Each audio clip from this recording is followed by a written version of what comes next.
So here we are in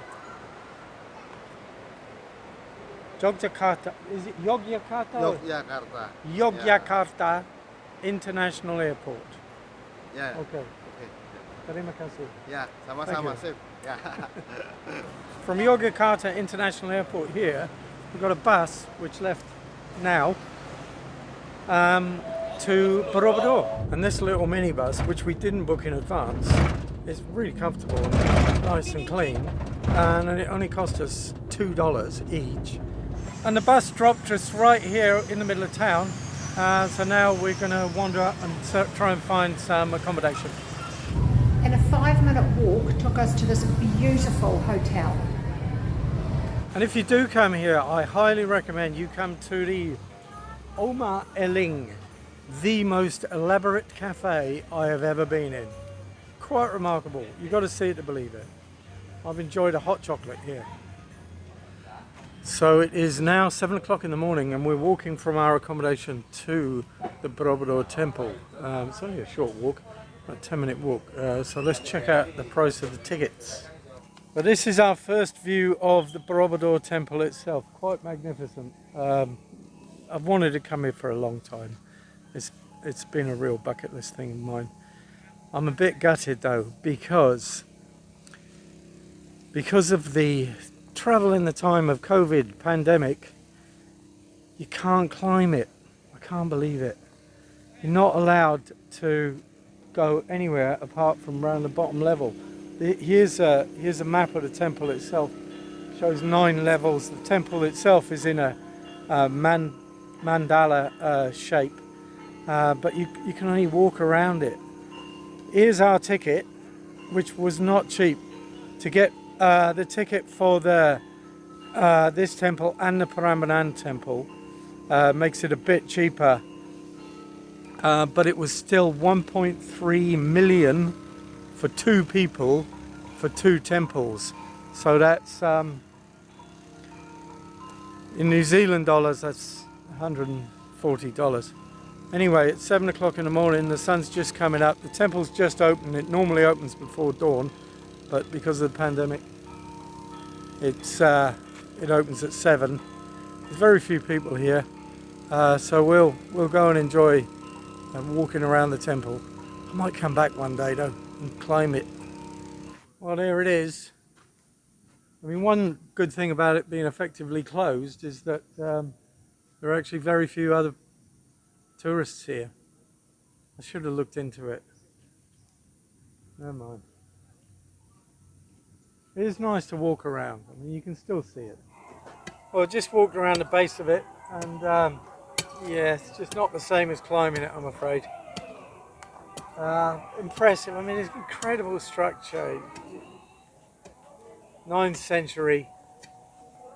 It would have been all a blaze of colour back in the day. It was all covered in painted plaster. You know, the statistics on it are incredible. It's the biggest Buddhist temple in the world. Might have to come back. From Borobudur, we'll do a shuttle bus ride down to Yogyakarta. And no visit to Yogyakarta would be complete without a trip down the very interesting and colourful Malioboro Street.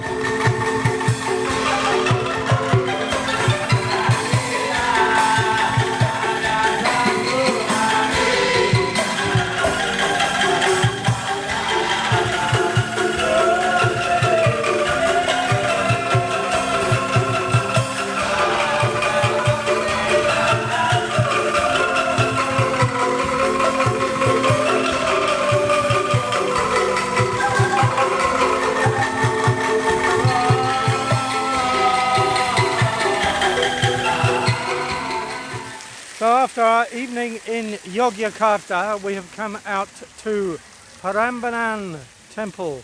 $10 taxi ride. We've already got our tickets for here. We bought them at Borobudur. Well, not cheap, but slightly cheaper if you bought both tickets for both temples.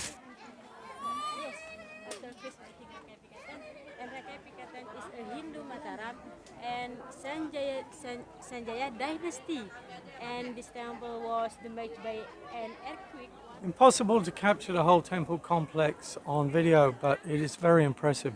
Built in the 9th century, like Borobudur and Angkor Wat up in Cambodia, it was abandoned to the jungle and basically got destroyed in various earthquakes.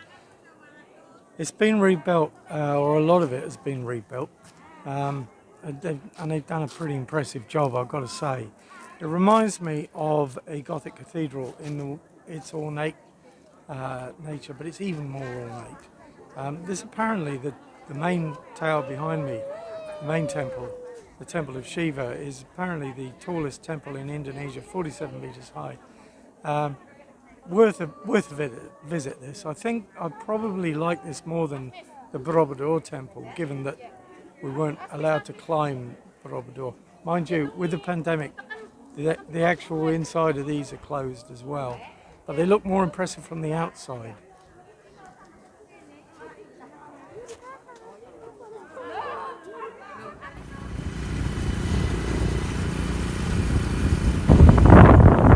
Everything on this to try and get us to the train station. So that was Yogyakarta. Now we're sitting on the train going to, where is it? Semarang. So what was your highlight of Yogyakarta?